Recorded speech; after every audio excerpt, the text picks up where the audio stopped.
Keributan antara warga dan pengembang perumahan Citra Grand City terkait iuran pemeliharaan lingkungan atau IPL direspon warga khususnya penghuni di perumahan Citra Grand City atau Komplek CGC dengan meminta pengembang perumahan CGC untuk tunduk aturan pemerintah. City yang tengah menghadapi permasalahan terkait pembayaran iuran pemeliharaan lingkungan atau IPL, warga menilai pihak pengembang Citra Grand City harusnya menyerahkan pengelolaan fasilitas lingkungan ke pemerintah Kota Palembang setelah proses perjanjian jual beli dilakukan.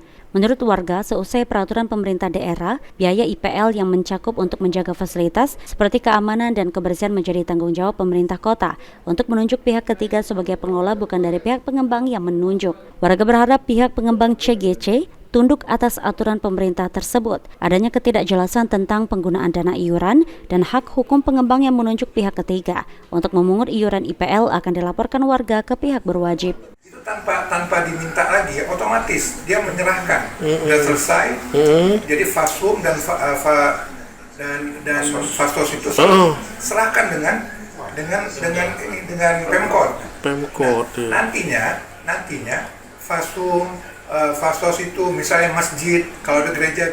7 bulan ini kami protes ya. Enggak bayar sama sekali Pak bukan enggak sanggup atau ini Pak Oke Pak. Oke. Jadi jangan dipelintir-pelintir. Oke Pak. Kemudian ada tanpa izin yang di syuting itu. Iya. Ini jadi kami ada beberapa bahan yang akan lapor balik. Oke. Satu, tidak ada legal standing, kedua melanggar ITE, dan juga perbuatan tidak menyenangkan. Sebelumnya keributan terjadi antara warga perumahan Citra Grand City dengan pihak pengembang lantaran salah satu warga tidak diperkenakan masuk ke area perumahan karena belum membayar iuran pengelolaan lingkungan. Aji Delia, PAL TV.